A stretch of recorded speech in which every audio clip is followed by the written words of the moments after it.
नमस्कार दोस्तों, आज मेरा बहुत मन किया कि आप सब लोगों के साथ बात करूं।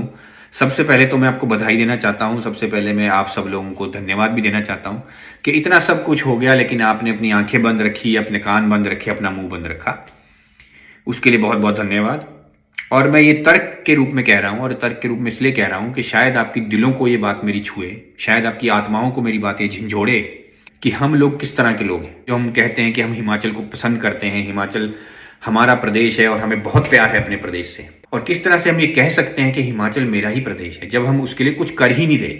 हमारे ही आंखों के सामने हमारे प्रदेश के अंदर इतनी बड़ी प्राकृतिक आपदा आई और हमने अपनी ही आंखों के सामने बड़ी बड़ी चीजों को ढहते हुए देखा, टूटते हुए देखा। बहुत सारे लोग हैं जिन्होंने नुकसान झेला। हम सब ने मिलकर उनकी मदद करने की कोशिश की, आप सबने भी की होगी। आप बहुत बहुत धन्यवाद उसके लिए भी। लेकिन जो आपको बात समझ में आनी चाहिए वो तो आपको आ ही नहीं रही कि आप सब लोग चुप बैठे हुए हो। आप कभी अपने नेता से कोई सवाल नहीं उठाते, आप कभी अपने नेता को अकाउंटेबल नहीं बनाते, जवाबदेह नहीं बनाते। इतनी सारी चीजें हमारे प्रदेश के अंदर हुई। कहीं 100 करोड़ की बिल्डिंग्स बनाने की बात हो रही है नेताओं के लिए। कभी नेता अपनी तनख्वाह बढ़ा देते हैं, सैलरीज को देखो बार बार बढ़ा देते हैं। कभी अपने लिए फैसिलिटीज बढ़ा देते हैं, कभी लग्जरी गाड़ियां खरीद लेते हैं। लेकिन हम लोग वही लोग हैं जो इनको बार बार जिताते हैं। हम ही वो लोग हैं जो इनको पैरों में गिरे हुए हैं। आज भी मैं देखता हूं हमारे प्रदेश के लोगों को, जब बड़े बड़े नेता आते हैं तो उनके पैरों में गिर गिर के, हाथ जोड़ जोड़ के। क्यों, किस लिए? हमेशा मांगने वाले से देने वाला बड़ा होता है। तो मांग कौन रहा है यहाँ पे? मांग तो नेता रहे हैं। नेता मांग रहे हैं आपका वोट, आपका साथ। और दे कौन रहा है? दे रहे हैं आप, देने वाले हैं आप। तो बड़े तो आपको होना चाहिए। नेता को आपके पास आना चाहिए, नेता को खुद आपके पास आना चाहिए, खुद बोलना चाहिए कि भाई आपने मुझे जिताया, मैं हाथ जोड़ करके आपके पास आया हूं, बहुत बहुत धन्यवाद। आप मुझे बताइए आपकी क्या समस्या है, आप मुझे बताइए मुझे क्या काम करना है आपके लिए। और अगर नेता ने आपको कोई वादे किए हैं, आपसे कुछ काम पूछा है, तो उसकी ये ड्यूटी बनती है कि वो आपके पास आए और खुद कहे कि भाई आप मुझे बताओ, मुझे आपने काम दिए थे, ये 10 काम आपने मुझे बताए थे, इन 10 कामों में से 5 काम हो पाए हैं, 5 अभी नहीं हो पाए हैं। तो फिर आपका ये ड्यूटी बनती है उनसे सवाल पूछना कि ये जो 5 काम जो नहीं हुए वो क्यों नहीं हुए। और नेता की ये ड्यूटी बनती है आपको बताना कि वो 5 काम क्यों नहीं हुए, कितने समय में वो काम होंगे, कितना समय अभी और लगेगा, कितना पैसा उसमें खर्च होगा, कितने लोग उसमें लगेंगे उस काम को करने में, और उसका क्या प्लान है उस 5 कामों को करने का। ये सारी चीज नेता को बतानी है आपको, और आपकी ये ड्यूटी बनती है उससे ये पूछना। लेकिन आप क्या कर रहे हैं? अगर नेता आपकी कॉन्स्टिट्यूएंसी में भी आ रहा है तो आप हाथ जोड़ करके, मालाएं लेकर के खड़े हैं। आपने उसको राजा बना दिया है, आपने खुद उस नेता को राजा बनाया है। आप उस प्रजा की तरह खुद अपने आप को ट्रीट करवा रहे हो, आप खुद उसके पैरों में गिरे हो। और इसीलिए जो नेता है अपने आप को राजा समझता है। इसीलिए नेता को पता है कि जनता को खरीदना, बेवकूफ बनाना बहुत आसान है। इसलिए ये नेता जानता है कि उसे ये काम नहीं करना है। उसे पता है कि उसे कोई फर्क नहीं पड़ने वाला अगर वो जनता का काम ना भी करे तो। उसे ये पता है कि जनता उसको फिर भी हार डालेगी, जनता उसको फिर भी जो है बार बार उसके पैरों में गिरेगी। और क्योंकि ये नेता को पता चल चुका है, इसीलिए जो ये नेता है, ये इनको कोई फर्क नहीं पड़ता कि हिमाचल प्रदेश के अंदर क्या हो रहा है। ड्रग्स हिमाचल प्रदेश के अंदर बढ़ रहे हैं, क्राइम हिमाचल प्रदेश के अंदर बढ़ रहा है, इतनी ज्यादा प्राकृतिक आपदा से नुकसान हिमाचल प्रदेश ने झेला है, बुरी तरीके से कंस्ट्रक्शन हिमाचल प्रदेश के अंदर की गई है, कहीं पर कुछ नहीं सोचा गया है। हेल्थ की फैसिलिटी हिमाचल प्रदेश में नहीं है, एजुकेशन की फैसिलिटी सही हिमाचल प्रदेश के अंदर नहीं है, डिप्रेशन में हिमाचल प्रदेश का यंगस्टर जा रहा है।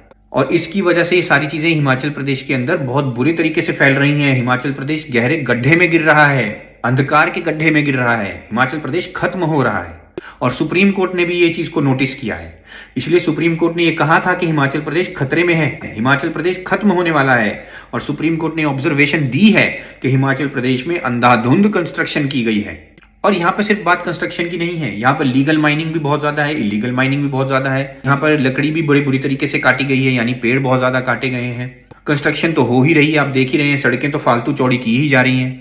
लेकिन उसके बावजूद भी मैनेजमेंट कहाँ है? मैनेजमेंट तो तब भी जीरो की जीरो है। लेकिन आप लोग क्या कर रहे हैं? सवाल तो मेरा आप लोगों से है। और आप लोग कब जागने वाले हैं? आप लोगों को कब पता चलेगा कि हिमाचल प्रदेश में अब एक नई पार्टी का होना बहुत ज्यादा जरूरी है? हिमाचल प्रदेश में जो 2 पार्टी का खेल चला है ना बहुत समय से, ये गलत खेल है। क्योंकि यही 2 पार्टीज हैं और इनको पता है कि एक बार तू आ, अगली बार मैं आऊंगा, एक दूसरे का काम हम करते रहेंगे, कोई दिक्कत नहीं है। बैकडोर से हम एक दूसरे के साथ ही हैं। जब जनता के सामने जाएंगे तो एक दूसरे के साथ लड़ लेंगे, एक दूसरे को गाली दे लेंगे। क्या ही फर्क पड़ेगा? जनता तो मूर्ख है, उसे समझ में थोड़ी आएगा। जनता तो यही सोचेगी कि ठीक है, ये दोनों पार्टियां अलग हैं, लेकिन अंदर से तो हम एक ही हैं। तो ये नेता तो यही कर रहे हैं। इसीलिए जब नेताओं ने अपनी सैलरी बढ़ाई तो एक भी नेता ने यह सवाल नहीं उठाया विधानसभा के अंदर कि सैलरी बढ़ाने की कोई जरूरत नहीं है। हिमाचल प्रदेश में प्राकृतिक आपदा आई हुई है, हिमाचल प्रदेश में पैसों की जरूरत है, हमारी सैलरी को बढ़ाना अभी जरूरी नहीं है। हिमाचल प्रदेश के अंदर बेरोजगारी बहुत ज्यादा है, यंगस्टर्स जो है जिनको बेचारों को पहली नौकरी तक नहीं मिली है, जिन्होंने अभी तक एक पैसा अपने बलबूते पे नहीं कमाया है, उनको एक चांस नहीं मिल पा रहा है, उनको नौकरी तक नहीं मिल पा रही है। ये चीज जो है उन लोगों ने नहीं सोची। आपके ही वो नेता हैं जिनके आप आगे पीछे दौड़ते हो ना, वही वो लोग हैं जो विधानसभा के अंदर बैठे हुए हैं। लेकिन दोनों ही पार्टी के लोगों ने, मैं कहता हूं जितने भी 68 के 68, 68 के 68 विधायक जो बैठे हैं विधानसभा के अंदर, एक विधायक में भी ये दम नहीं था बोलने का कि मुझे सैलरी इंक्रीज नहीं चाहिए, मुझे सैलरी नहीं चाहिए बढ़ा करके, अभी पैसे की जरूरत हिमाचल प्रदेश को ज्यादा है। किसी ने नहीं बोला। इसका क्या मतलब है? इसका मतलब है कि हिमाचल प्रदेश से प्यार कोई नहीं करता, सब अपने आप से प्यार करते हैं, सबको अपनी फैसिलिटी चाहिए। जितने ये नेता हैं इनको खुद के लिए बड़ी बड़ी चीजें चाहिए। इसीलिए उसके बाद इन्होंने 100 करोड़ के फ्लैट्स की भी बात की। उस समय पर भी क्या किसी ने बोला कि 100 करोड़ के फ्लैट नहीं बनने चाहिए? क्या किसी ने भी बोला कि जरूरत नहीं है उस चीज की? पहले ही एमएलए को फ्लैट दिए गए हैं और वो विधानसभा के साथ में ही बने हुए हैं, बिल्कुल थोड़े से 4 कदम पे वो फ्लैट बने। अब जाकर के देख के आइए, उनको तो चलने की भी जरूरत नहीं है विधानसभा के अंदर जाने के लिए, साथ ही तो फ्लैट बने हुए विधानसभा के। अब उस फ्लैट में क्या कमी रह गई थी कि उनको नए फ्लैट चाहिए, और वो भी 100-100 करोड़ के। और आप लोग फिर वहीं के वहीं हो, फिर चुप हो। और जो लोग आपके लिए लड़ रहे हैं, जो बात कर रहे हैं, जो खड़े हो रहे हैं, जो समाज में बदलाव लाने की कोशिश कर रहे हैं, उनका आपको साथ ही नहीं देना, उनके तो साथ आपको खड़े ही नहीं होना।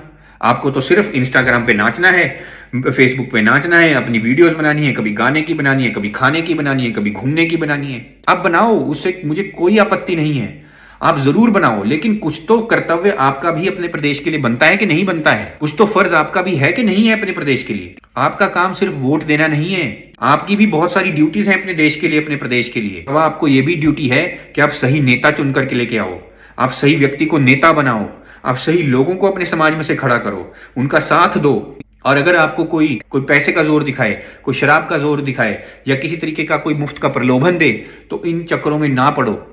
ऐसे लोगों को वोट मत दो जो आपको इन सब चीजों के चक्करों में डाल रहे हैं, बल्कि ऐसे व्यक्ति को चुनो जो सही तरीके से काम कर सके, जो पढ़ा लिखा हो, जिसके पास स्किल हो, जो इंटेलिजेंट हो। और वो आप कर ही नहीं रहे हो, आप अपना कर्तव्य सही तरीके से नहीं निभा रहे हो। जब आप भ्रष्ट होगे, जब आप सही तरीके से अपना कर्तव्य नहीं निभाओगे, जब आप पैसे के लालच में, शराब के लालच में, या मुफ्त के प्रलोभन के लालच में वोट दोगे, तो आपके नेता भी घटिया ही आएंगे। और जब नेता भी भ्रष्ट हो जाएगा, नेता भी घटिया मिलेगा, तो फिर प्रदेश हो या देश हो, काम तो सही होगा ही नहीं। ये आप समझ लो अच्छे तरीके से। और अगर आप चाहते हो कि आपको काम चाहिए, आप चाहते हो कि सही तरीके से सब कुछ हो, तो पहले सही व्यक्तियों को नेता बनाना तो शुरू करो, पहले अपनी ड्यूटी ढंग से निभाना शुरू करो। उसके बाद जवाबदेह बनाओ नेताओं को, सवाल पूछो नेताओं से, वो आप नहीं कर रहे हो। और मैं बहुत दुख के साथ ये वीडियो बना रहा हूं, और मुझे बहुत बुरा भी लग रहा है ये सब बोलते हुए। मैं आप लोगों को गलत नहीं कहना चाहता हूं, आप सभी लोग मेरा परिवार हैं, और मुझे लग रहा है कि मेरा प्रदेश गलत राह पे निकल गया है, गलत रास्ते पे जा रहा है, इसलिए मैं बोल रहा हूं। और अभी भी समय है कि हम अपने प्रदेश को बचा सकते हैं, अगर हम चाहें तो। लेकिन अगर हम अभी भी नहीं चाहेंगे, अगर अभी भी आप लोग मुझे ही गालियां दोगे या मेरे खिलाफ बोलते रहोगे, उससे मुझे क्या फर्क पड़ने वाला है? ज्यादा से ज्यादा क्या होगा? मैं जो नौकरी कर रहा हूं वो करता रहूंगा, 2 रोटी मैंने खानी है, मृत्यु तो मेरी भी एक ना एक दिन होनी है, ये दुनिया छोड़ के मैंने भी जाना है, तो मैं भी चला जाऊंगा। पर बाद में अगर आपको ये याद आई कि एक व्यक्ति था जो हमें ये सब समझा रहा था, बोल रहा था, हम उस समय नहीं समझे और अब हमने गलती कर दी है, तो उस समय पर आप जो है चीजें नहीं बदल पाओगे। अभी आपके पास समय है, अभी आप बदल सकते हैं, अगर आप चाहो तो आप समझ लो मेरी बात को। बाकी सारी चीजें आपके ऊपर हैं, आप मुझसे ज्यादा विवेकशील हैं, आप मुझसे ज्यादा समझदार हैं, तो आप अपने समझ के हिसाब से जो है एक्शन लो। मैंने जो आपको बताना था मैंने बता दिया, मैंने अपना कर्तव्य था निभाना था वो निभा दिया। मैं तो अपने प्रदेश के लिए खड़ा हूं और हमेशा लड़ता रहूंगा। मुझे सुनने के लिए धन्यवाद। आपका दिन शुभ हो।